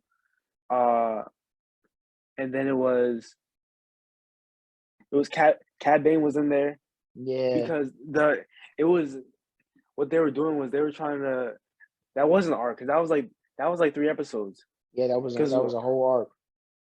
they were like training because they what they had to do was they had to capture the chancellor. Yeah. They had to kidnap the chancellor. So yeah, wow, that was really good. That was a really good arc. That's one of my favorite arcs. I mean, if I had to pick a favorite though, I'd probably go with the Umbara arc. I mean, the first time I saw that, it blew my mind. Which one? The Umbara arc. Which That one was is the that? one. That was the one. I'm trying to like think of how to describe it. Where they fought on that dark planet, and that Jedi and Anakin had to leave, and that one Jedi made the 501st and the 212 attack each other, and the clones ended up having to take down that evil Jedi. Yo, the he was the fish guy that had the double Yeah, the the, four arms. the, the two double sided Yeah, sabers. Yeah, yeah, yeah, yeah. Wow, I was thinking about that too. yeah, that's probably my favorite arc in the whole show. I mean, because that one was really about the clones too. Like It was. everybody Yeah. just had to step up, whether it was Rex Fives, rest in peace to Hard Case. I mean, like that episode, like that arc, I think was is what made Rex my favorite character. Like probably in all, like he's probably my favorite character in all of Star Wars because just like what he did in that arc was crazy.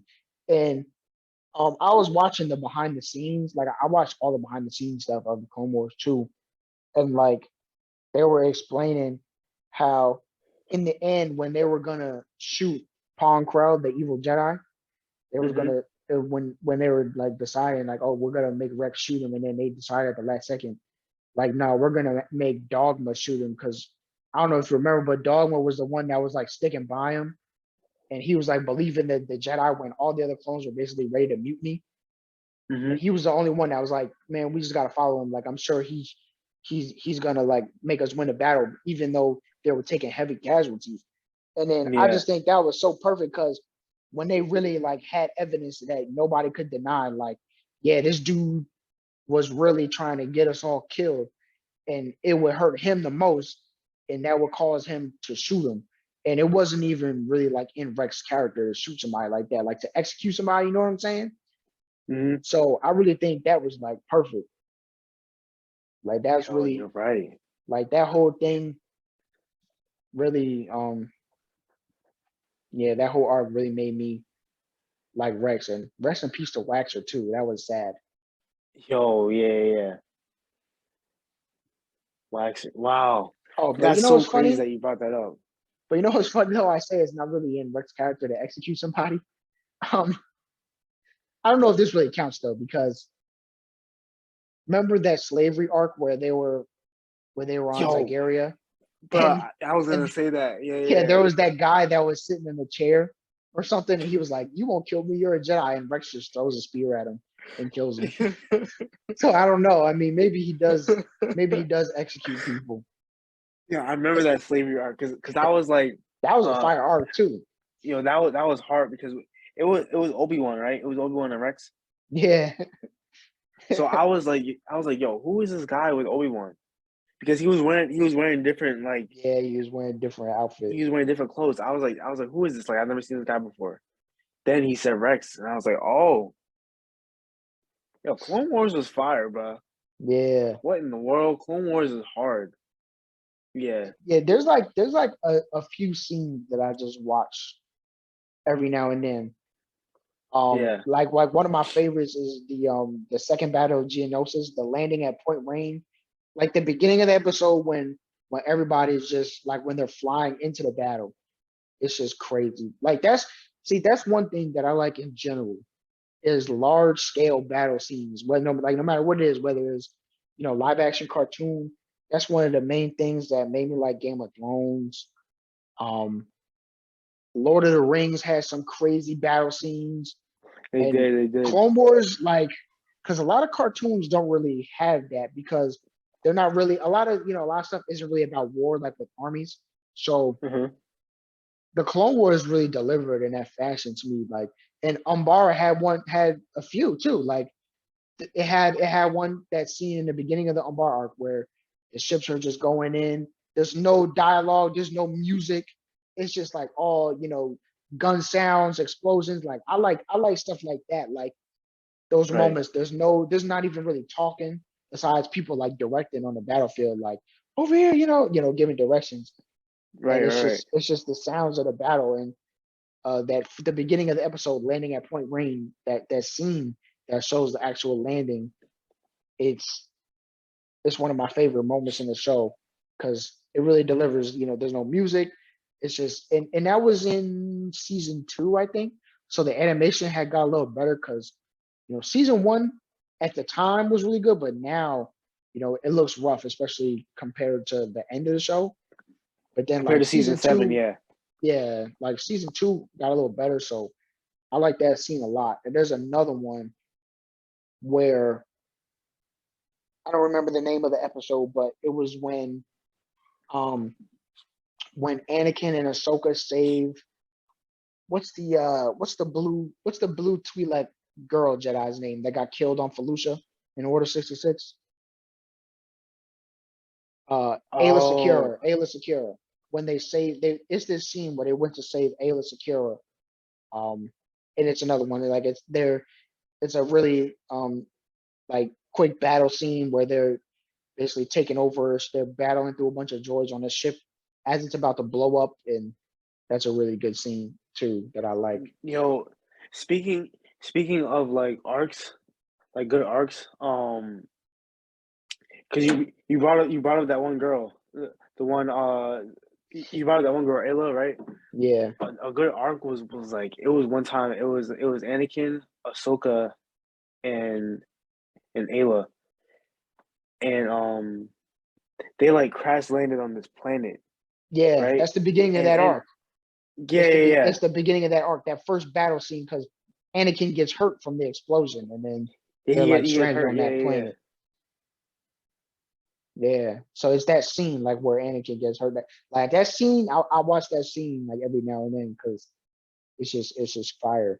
And the Clone Wars to me, it really makes everything about the prequels way more tragic, because there's little things like how, because in the movies we just see the clones and then randomly just turn on the Jedi, but it makes it really more sad because we actually see them working together. Like we see Commander Bly and Aayla Secura working together in the war. We see Rex and Ahsoka and Commander Cody and Obi-Wan throughout the whole show. So it really makes it even that much more sad because when you're watching the Order 66 part of Revenge of the Sith, you're like, damn, these people were working together for years. Right. And then, the arcs, going back to arcs, the Fives arc where he basically discovers what Order 66 is going to be. And they were this close to figuring it out, the Jedi were. And it just makes it that much more tragic because they were so close. And we see all these commanders that we've been watching throughout the show, just turn on the people they've been working with, for years. It was really sad, but Yeah. It was sad. eh, Yo, Clone Wars is actually OD. yeah, What it's what crazy. season did Ahsoka walk away from the Order? Was that season 5? Yeah, I think it was season 5. It was season 5 because there was like a whole um there was a whole season where Ahsoka wasn't part of it, and that was season 6. Yeah. Oh, and I Yeah, think in yeah. season So 6, I think it was season 6 where Anakin fought that guy with no lightsaber, where he fought what's his name because he was jealous of him because he like apparently had a thing with Padme before. Do you remember that? oh yeah, yeah, yeah, I do Because he remember was that. talking mad trash too. He was like, "Well, you ain't nothing without that lightsaber." Anakin Uh, it whooped his was like behind with yo, straight hands.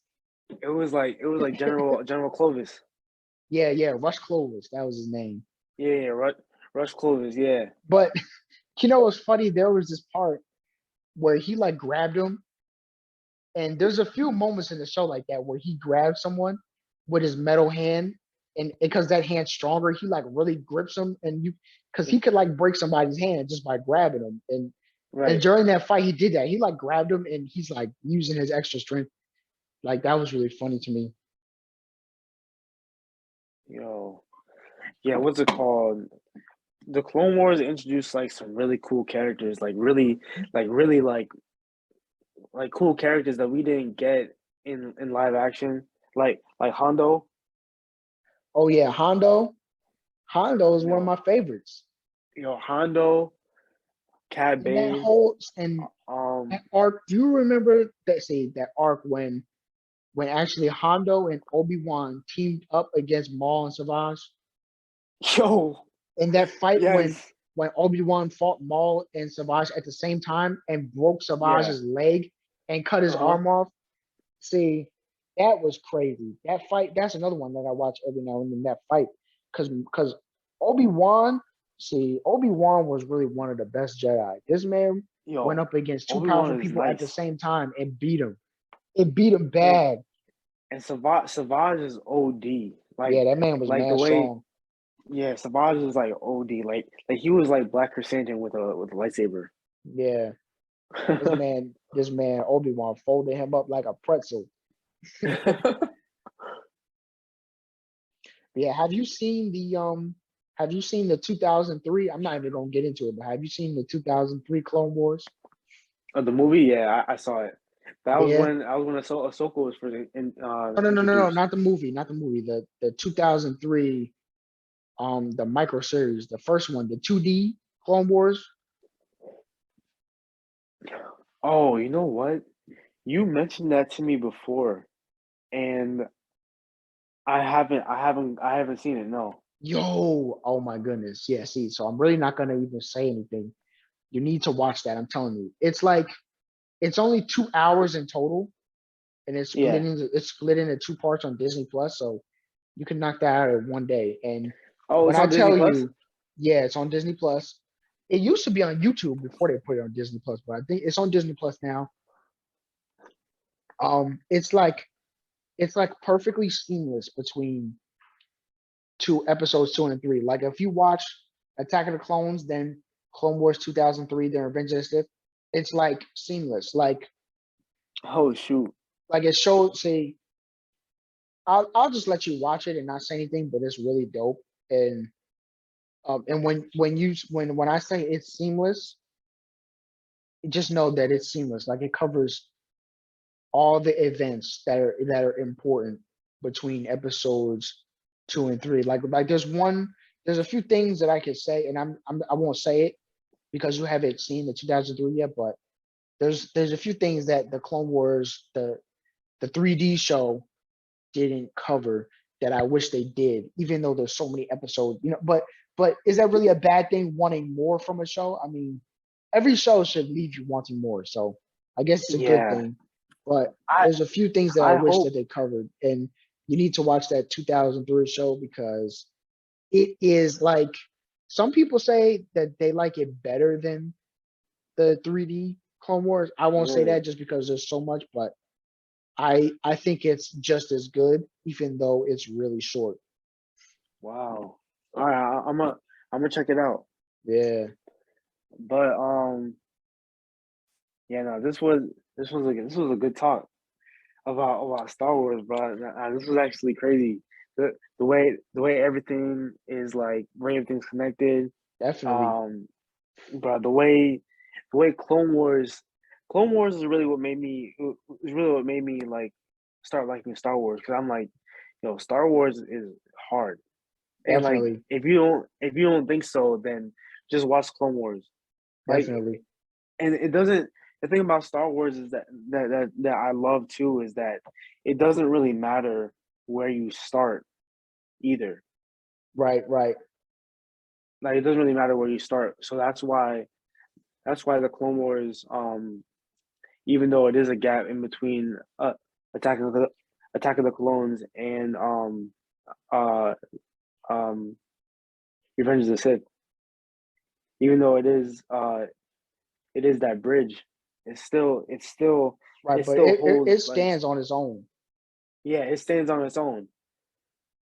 So, Yeah, definitely. but like, so does everything else in Star Wars, which Hmm. is like what I love about Star Wars so much.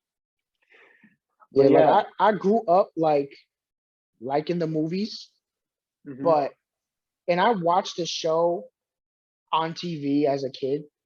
But the thing about it at that time, it's impossible to watch every episode of a show, especially when it runs for that long.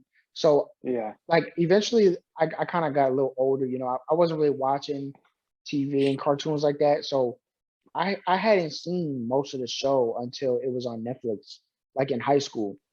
And then Oh. when I was then when I got Netflix in high school and I watched the Clone Wars like really in full in order and in chronological order too. Like I think one thing that helps too is chronological order because the show aired out of order because it's an anthology, so it could be confusing, especially to people who aren't really that into it. Like it could be confusing. Like you're seeing people and then you're seeing earlier in time period. So I watched it in It did. chronological order. It aired out of order. Yeah, like okay, so the episode like we were talking about, like one example is like the episode where they're saying Chinese, like that we see that episode where Rex and Cody and Yeah. Echo and Fives protect the base. But then Yeah. later I think in season 2 we actually see the training episode of The Domino training one, Squad. yeah. So, but really in the show, I think that's the first episode chronologically, You even mean? though it's in Oh, season you're talking 2. about? Okay. You're talking about the events of the show. The events of the Yeah, show were out of order, even though they were in. Okay, yeah, that makes sense. I see that too. yeah. Like Yeah, I see they're that out too. of order. So, like I watched it in, but the funny part about it is they did that with like the earlier season, but then in like season 4, it's just all in order, like the way it came Right. out. So I don't know. Like, but like in season 1 and 2, like it's all over the place. So I watched it in chronological order, and that really made me like Star Wars again. Even I mean, I never really not liked it, but it really made me really like it and really pay attention to everything that was coming out and really get back into it. So that's why I was really excited about the Bad Batch, Mandalorian, Visions. Yeah, Yeah. Speaking of Bad Batch, I mean, how'd you feel about the Bad Batch? Bad Batch. Um. The Bad Batch. I love the Bad Batch. I was like, um, the Bad Batch. Like as I said before, when they were first introduced in Clone Wars, like it was actually really exciting, just like seeing a Right, new uh like a new style of like combat because everything that they did was so out of the box, right, and the way they work together as a team, like like they're they are in fact like stronger as a unit. right, And like you don't you don't see you don't really understand that until you see the Bad Batch, because them losing uh Crosshair. them losing Crosshair to the chip in the in in the Bad Batch actually makes them weaker as a unit. Actually makes them a lot weaker as a unit, and it them doing that actually made room for a very interesting story. So I like the Bad Batch's story. I do think that there were a lot of filler episodes that they could have done a lot more with the series. Right, right. Um, yeah, I feel like they could have done a lot more with the series, but overall, like it was very exciting, and I loved it. I loved Yeah. it. So There was just one episode and it was like near the end of the season that you could say is a filler episode. It was kind of it felt really out of place because the story was like heating up, and then right, there's like this episode that's like kind of out of nowhere where it's like, oh well, they should have put that episode somewhere in the middle. Like they shouldn't have put it between like something crazy that happened and then the end of the like the finale. yeah, It was really weird. So that was like the only thing that I really didn't like about the show. But other than that, I mean, yeah, it was really good. That first episode was crazy. The Order 66, yeah. The first episode I was nuts. mean, that was out of control. We seen the cameo from Caleb Dune, Hmm. and his master and what happened to him. And that's interesting too that the Bad Batch was there when his Order 66 moment happened.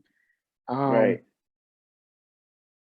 yeah, and then we saw cameos from who else appeared? Oh, that's how. What's her name? What's the Twi'lek pilot name Yeah. from uh Um, from Rebels? from Rebels. I forgot, but like what what I was gonna say is like you know how you can't really tell like the timelines and everything. I forgot that Yeah. those two were in the show, right? So Oh, then, Hera. Yeah, she was a little kid. yeah, Hera was a kid, and so was Caleb. So then, Yeah. um, seeing those two as like as a young people, and then um, when we're first introduced to them as their adults in Rebels, Right. um, and then going past that, or like later on down that timeline where they meet up with Ahsoka, right? And that is also around the time when Ahsoka meets Mando for the first time in the live action. Hmm. You can you can kind of have a sense where everybody's at now. So in this Boba Fett timeline, the Bad Batch is definitely a lot older, and so will Omega. Like if Omega does pop up, Omega will be a lot older as well, Right, right. Should be the same which age as means Boba. that right, yeah. Okay, wait, will she be Yeah, the same age as Boba? they're about the same age. I don't know about Okay, exactly the same, but they're probably within a year of apart. okay. Yeah, and in the Bad Batch too, we see Hera, we see Caleb Dune, and Hmm. later known as Kanan Jarrus. We see, and since we see Hera, we see Chomsky Dula, the who's like Oh, the the Ryloth droid. general. No, the Twi'lek general guy on Ryloth. He was Oh, like okay. On he was Ryloth, in yeah. Clone Wars. So, and this is another guy we see in Clone Wars, like in the beginning. That was I think that was the first. No. That wasn't the first battle. The first battle was the Battle of Christophsis, but it was one of the first battles in the show was the Battle of Ryloth. And we see the Twi'lek general. He's like their leader, their military leader, Chomsky Dula, in that show. And it's funny, he says a line like to Mace Windu, "How long until I'm fighting you?" And it actually came true once the Empire took over. And we see Wow. that in the Bad Batch. So we see this guy in Clone Wars, and then in the Bad Batch when the Republic becomes the Empire, and now they're occupying his planet, and then we see him later in Rebels still fighting the Empire, um, which is really dope. And speaking of all these connections, do you remember in the Battle of Ryloth when Waxer and Boyle meet that little Twi'lek girl? Yes, Her name, I do remember. I think her name was Numa.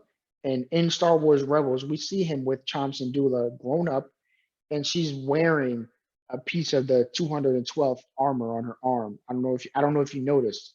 So she's Oh, I wearing a did not piece see of that. she's wearing like on one of her arms, she's got clone armor on. And I don't know if you noticed in the show Clone Wars, Waxer always had a picture of her on his helmet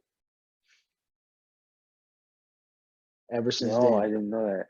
So yeah, it Wow, was that's like it was crazy. like that connection, like they never forgot about each other. So it's those little tiny details, man. Like it's crazy. Yeah, Like what like you probably wouldn't even notice, but I didn't notice mostly until like I only watched Rebels once, but I still noticed. But Clone Wars, I didn't notice a lot of stuff till my second time watching. Yeah, the Bad Batch. Um, I really liked it. I mean, I think it was a solid sequel. Like it was the true sequel to Clone Wars because to me, Rebels was a little disappointing. yeah. But Rebels move like super slow. Like, don't get me wrong. Rebels did have like important information, but it was just moving yeah, really slow for me. yeah. And yeah, Like if you're a continuity nut, then I'd say watch it. But I mean, right. if you're not that really that into it, I mean, I'd say skip it. But besides the important moments, but Hmm. yeah, Bad Batch. I really like what they did with Crosshair. I mean, I think Crosshair is the most interesting character since Disney took over. Seriously, since Disney Crosshair bought is interesting. since Disney bought Star Wars, Crosshair is the most interesting character. I'm talking about because I mean, I'm trying to think because I think Grogu is pretty interesting, but we don't. It's only because we don't really know anything about him. Yeah, we Same don't know anything thing. about Grogu. Yeah. So it's like we're really just waiting to see what his deal is. But and I feel like Boba Fett now is a character who was already super interesting, but yeah, Crosshair is that guy, man. the Crosshair is cool. I like when when we were first introduced to the Bad Batch. I was like, yo, which one of them is the coolest, right? And like, I didn't really think like Hunter did. I didn't think Hunter did anything, and I was like, Nah, Hunter's honestly, pretty cool. Crosshair, yeah, Hunter, the the Bad Batch the show made Hunter cool. Made Hunter cooler than he was in the Clone Wars. But in the Clone Wars, like off of like first off of like the first thing, first Hmm. impression, I did like uh I did like Crosshair the most. You're right. Yeah, but Crosshair had that moment too where he shot all the droids, like where he put those things on the wall so that his Yeah. blast could bounce off of it. Like he had that super cool moment. So Yeah, he yeah, I did. definitely see that. And yeah, I really liked how they showed what it was like for the clones too when the Empire took over. And you know what else too? I like how they showed the Republic Commandos because we barely see them in the Clone Wars. There's only two moments where we see Republic Commandos. I don't know if you Hmm. played the game. I recently played the game because I bought it on PC because I didn't have an Xbox growing up. So I bought Republic Commando on PC and played it. Um, there's only two moments we see Republic Commandos in Clone Wars, and one is where Delta Squad from the game appears for like 30 seconds in an episode. You probably didn't even notice, especially if you didn't play the game. You're not going to recognize Yeah, them. I didn't even notice. No. Yeah, and then the arc with Gregor, um, where he's lost on that planet, and then the that little alien guy jogs his memory and brings and gives him makes him get his armor back and stuff. So yeah, that was the Gregor. only. He was the. Do you remember? It was that arc when the droids were like stranded on a planet.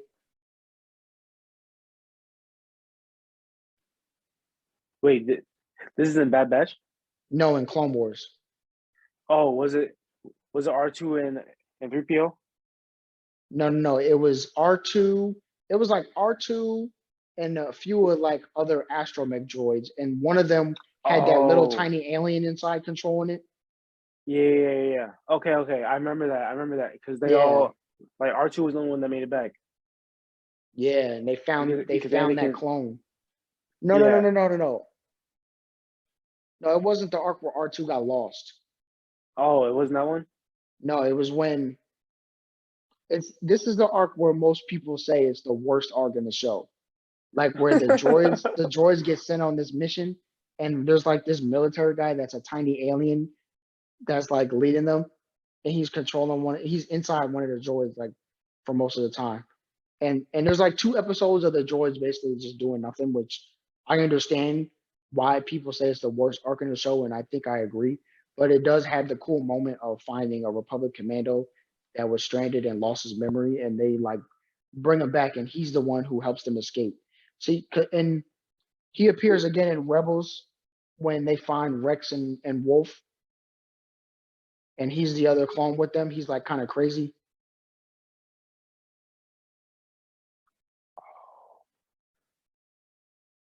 Well, either way, just Yeah. Okay. I remember now. yeah, yeah. So and he like gets blown up at the end of the arc, but yeah, that was the only time Republic Commando appeared was in two moments, and then in Bad Batch, you could tell they were like making it a point to show like, yeah, we didn't forget about the Republic Commandos, so I thought that was cool too.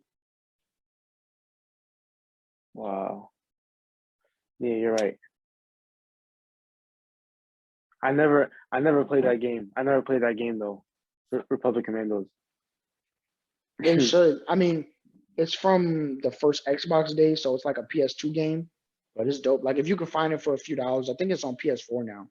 So, like if you find it for like $5, I mean, it's worth it. It might be free with the PlayStation thing. Yeah, yeah, definitely. If you can cop it on there, then definitely, yeah, the new subscription coming out. But yeah, Yo, but low key I can't wait for like a Bad Batch season two because the way season one ended with like Crosshair helping out his brothers, but yeah, still being like, nah, like I'm still not like on your guys' side. I yeah. thought that Then was he's so in. interesting. I thought that was interesting because like everybody that I was talking to about it like thought that because Crosshair went rogue, like he's gonna have like a redemption arc, Mm-hmm. and like his redemption arc wasn't in the way it wasn't in the form that everybody thought it was gonna be. Right, like most people thought he was probably just gonna go back with the brothers. Right, like he's gonna get his chip removed, and then he was gonna go back. Right. And yeah, But and that apparently, was a thing too that I still don't think that he got his chip removed. I don't think so either. Because a lot of people are saying a lot of people are saying, yeah, that they think he got his chip removed, but I don't think so. I think the chip is still affecting him, but Yeah. it also raised that question, like, yeah, the chip might have been affecting him, but was it really affecting him, or was it just what he wanted to do anyway? hmm I I Eh, feel like I feel like it was affecting him because of the way that like you saw him react similar to how Wrecker reacted. Like he would mm-hmm. always say like good soldiers follow orders. Good soldiers follow orders. Mm-hmm. Like beneath his mask. And then Wrecker was saying I think it was the same thing or something similar. They all were saying it because even Until even Tup said it in Clone Wars when he shot that Jedi. right. Right. When when his ship went off early. Yeah. Yeah. Dang. Yeah, Yeah, and man. see, and since we brought up that arc, I gotta bring it up because it's just another one of those small details that make the show way better, like that. And it's another one of those battle scenes too that I like. I just gotta say that hmm when there's just Commander Doom and his unit and Tiplar and Tipley with Anakin the 501st, they're just it's just that scene of them just fighting the droids, right? And there's this one Yeah. shot where it's Commander Doom and the one Jedi that they're like next to each other, they're shooting, and then they just pause for a second and look at each other and smile, and then go right back to shooting. And it's just those little things that show you that these people was really like friends and they had a connection. And it's just so Right, right, sad that in the end, like they all like it all fell apart and like the clones really just like killed people that they was friends with. right. The Order 66 was so sad, Right. And especially it's the way just it played out yeah, on and like screen. the clone story is so tragic because it's like if you got to think about it from their perspective, these are people that was created just to be soldiers. They didn't have a choice to be in the army or not. Like Right, if they tried to desert, like they would go to jail. So or be killed, like so they didn't have a choice. So they're basically a slave army.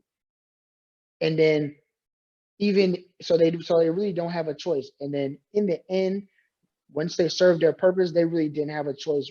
Literally, they had a chip in their brains that forced them to shoot their friends. And then once that was over, they just moved on to the next and then didn't even use clones no more. So that was like, I'm glad that Bad Batch really like dove deep into that. right. Hmm. Yeah, I don't think Crosshair's chip got removed because everybody who we see get theirs removed, we see them go in the machine and then they always have like a scar on their head. Right. And like a And band-aid. right. And Crosshair doesn't have that. He had that scar from the burn when the ship's like, thruster burned him in the side of the head, but Yo, that wasn't from getting the chip removed. That just yeah. like fried the chip and made it malfunction even worse, I think. That's what I thought.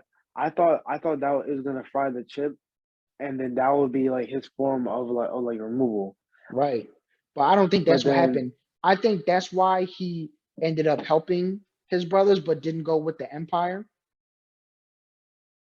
oh But yeah, like that's why I think he didn't go with his brothers, but also didn't go with Empire because his chip is like half working, I think. Like it yeah, kind of like it was before. yeah, I hear that. I can see that. Dang.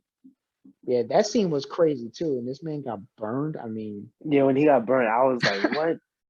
I thought he was gonna die, now, I didn't and then think he was gonna die, but I didn't think they were actually gonna show him get burned like that. yeah, I was like, wow, this is like crazy. Oh, Nah, and I gotta give a shout out to Captain Hauser, man. That was like the freaking MVP of that arc. oh yeah. That Captain was Hauser, so that was so interesting too because it like even. it really showed that like okay, Order 66 happened, right? But Uh-huh. like after a while, it seemed like the chips wear off because you see like people was deserting. Because Gregor tried to desert too. That was in the Bad Batch. Gregor tried to desert. He never got his chip removed, but then you could say his chip might have malfunctioned because he got blown up. But like, because he was already showing those early signs of like mental illness, like he was Hmm. in Rebels.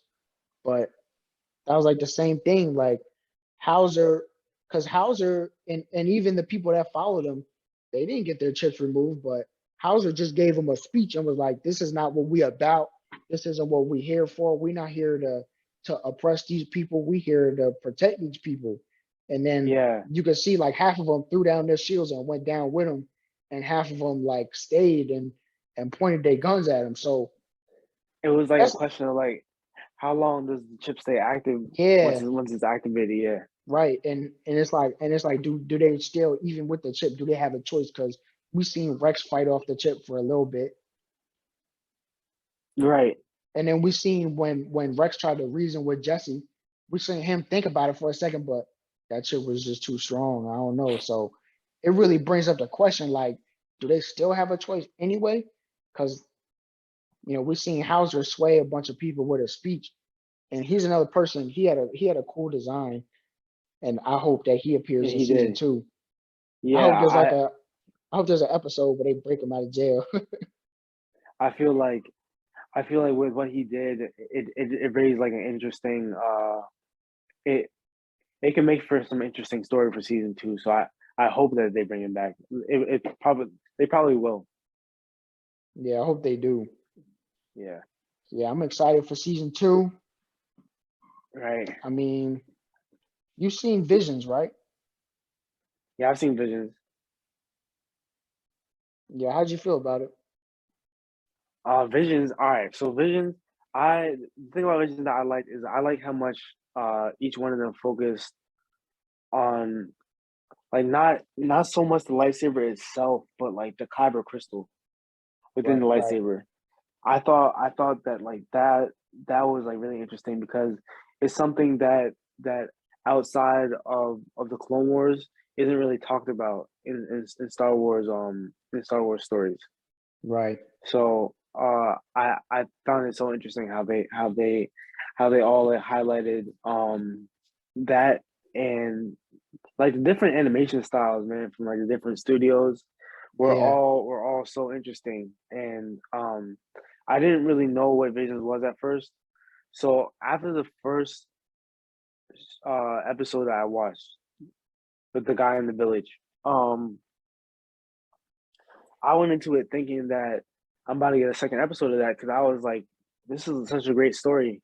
yeah, This is such a great story. Like I need more. And when I realized that when I realized that it was all one of one's one of one's stories, I was like, wow, like this is kind of cool, but this is kind of sad at the same time because all these stories are so good.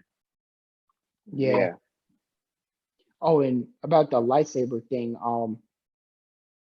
before in canon, I think the lightsabers they got just happened to be a certain color or something, or but then I think in the the Disney canon they changed it to where like the blue and green um was dependent on what kind of force user you are. Like if I remember correctly, it's the Jedi Consulars.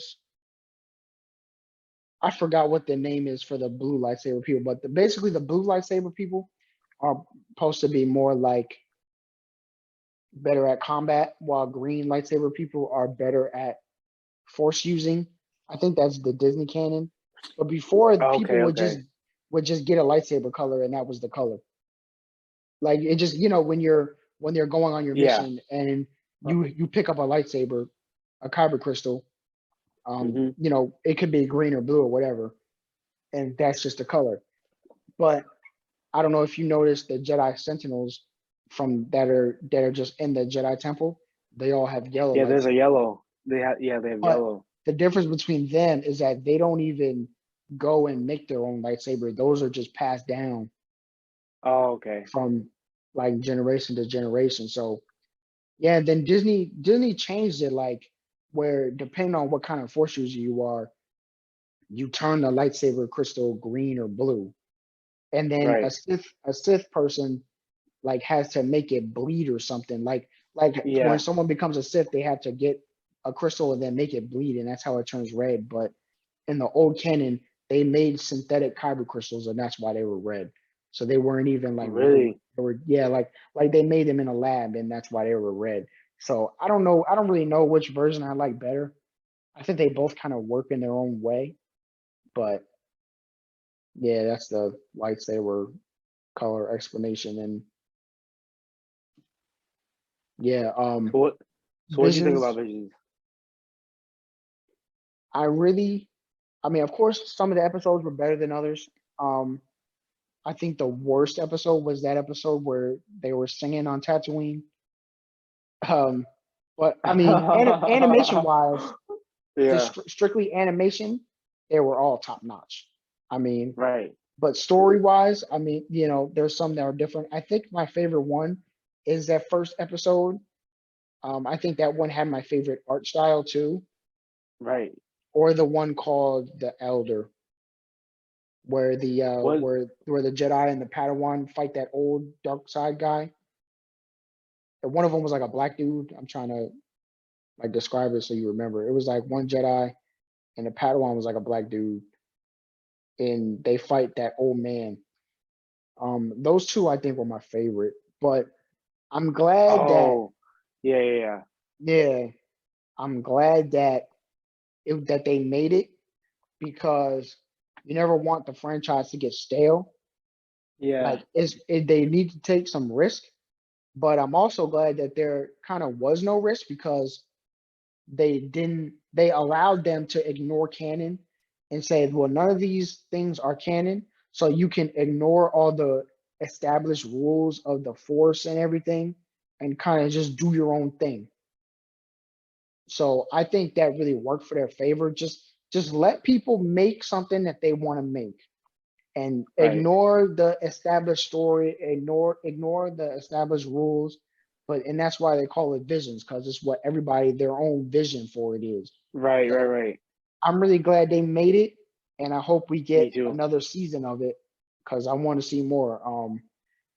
Yeah, my favorite episode is that first episode called the Duel, with this like samurai sort of guy fighting Right. against some evil lady with like a umbrella lightsaber.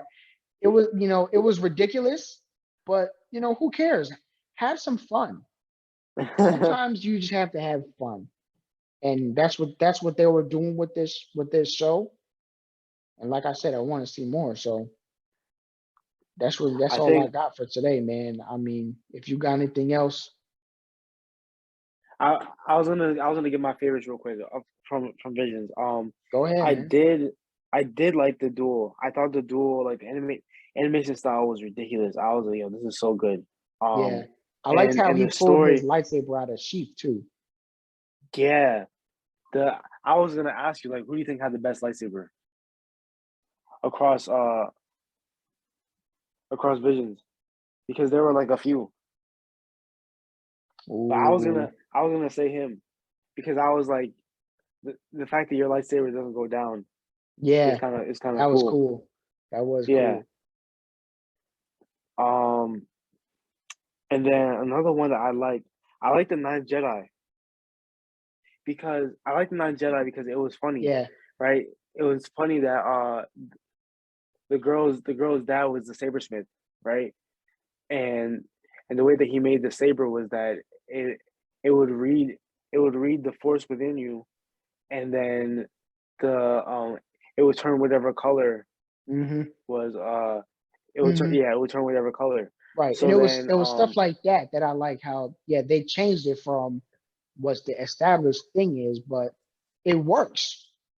It does work because in that moment when it was her, I think the Margrave and the other kid in the middle. No, it was just her and that one kid in the middle, right? Um, and they all put their lightsabers up, and they were all red. I was like, "What?" Yeah, And that was such a great reveal. I thought that was well done. So yeah, those are my two favorites from Vision. yeah, definitely. And that was like high on my personal ranking too. That one was a good one. Yeah, So I would have to say the Duel.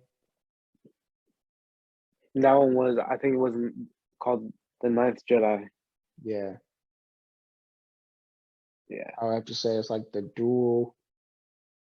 I like that one called was it the Village Bride? I think The it was Village Bride was a good story. called the Village Bride. I like that one, the Village Bride, the Ninth Jedi, and the Elder the most. Yeah, actually, they were all good, but Lop and Ocho was a good one too. Hmm. Like Yeah, story wise. that one was really good too. And they Yeah. all had a really good art style that was unique.